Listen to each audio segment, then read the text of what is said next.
In many ways, it's experimental. There's really nothing like this. In many more, it's dangerous. When you push your own limits, it's very unforgiving. Coming up, Red Bull athlete Kevin Robinson, innovator of the double flare, a commendable competitor earning frequent titles, attempts to clear the height of a 7-story building on a BMX bike. Will he cheat death and land the jump? Will he own the record? It's possibly history in the making, as K-Rob goes bigger than anybody before in this ultimate Red Bull experiment.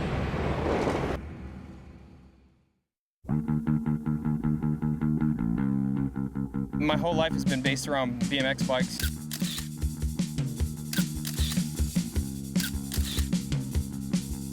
You know, I played some traditional sports. You know, I played baseball and basketball, and just wasn't a big fan of coach sports. I'm not too big on a guy telling me what to do and how to do it. You know, I like figuring out for myself.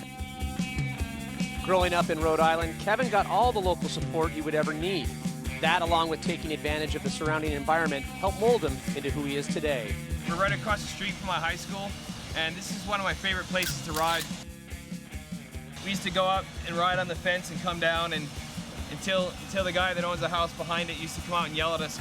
I can see right here, like, these are all the little scuff marks, my tires and pedals. This is where I actually got my first concussion I ever got, was right here. This is where I went to school, and I had a lot of positive motivation come from this school, and I had teachers that really stood by me. They were so supportive of me and everything I did with bike riding. All my roots are here, and all my memories are here, and I'm surrounded by all the people that I trust and love. You got it. Who's your daddy? I've known Kevin, we went to the same high school, so I've known Kevin for about 20 years. So I've definitely known what he's done and knew exactly what I was getting into. Over many years of professional BMX riding, Kevin has become one of the industry's elite athletes, contributing signature moves and an unwavering devotion to the sport he loves. My proudest accomplishments for sure, pulling the first no-handed flare, being the first one to invent that, pulling the first double flare.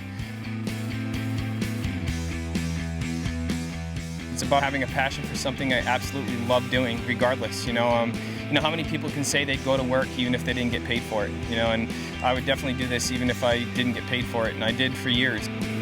This doesn't work to me. I'm enjoying it.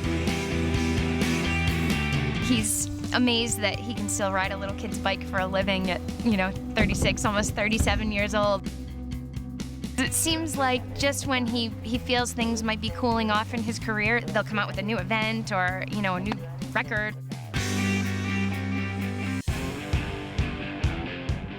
I went to Red Bull with the idea of I wanted to do a quarter pipe, big air ramp, kind of a tribute to Matt and try to step things up that way. When I first started out, I started riding 6-foot ramps. I could get like 5 or 6 feet out of that. And then started building an 8-foot ramp. I started getting like 8, 10 feet out of that. And then we built a 10-foot ramp and it started going up a little bit more and getting a little bit higher. And so I'm like, wait a minute, I'm not a mathematician, but this just seems like, the physics is telling me that if I build a bigger ramp, I can go higher, And I was just trying to figure out, okay, wait, how am I gonna get up to that speed? And then some guy's like pulls over in a motorcycle and is like, hey, what are you guys doing? And I was like, can you tow me? I was able to kind of have faith in the concept.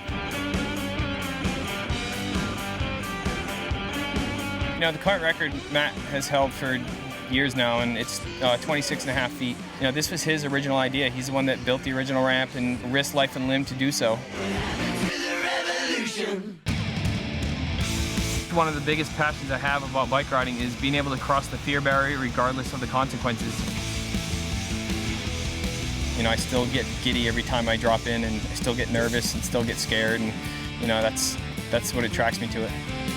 I know that there's consequences involved, but I'm willing to do it anyway.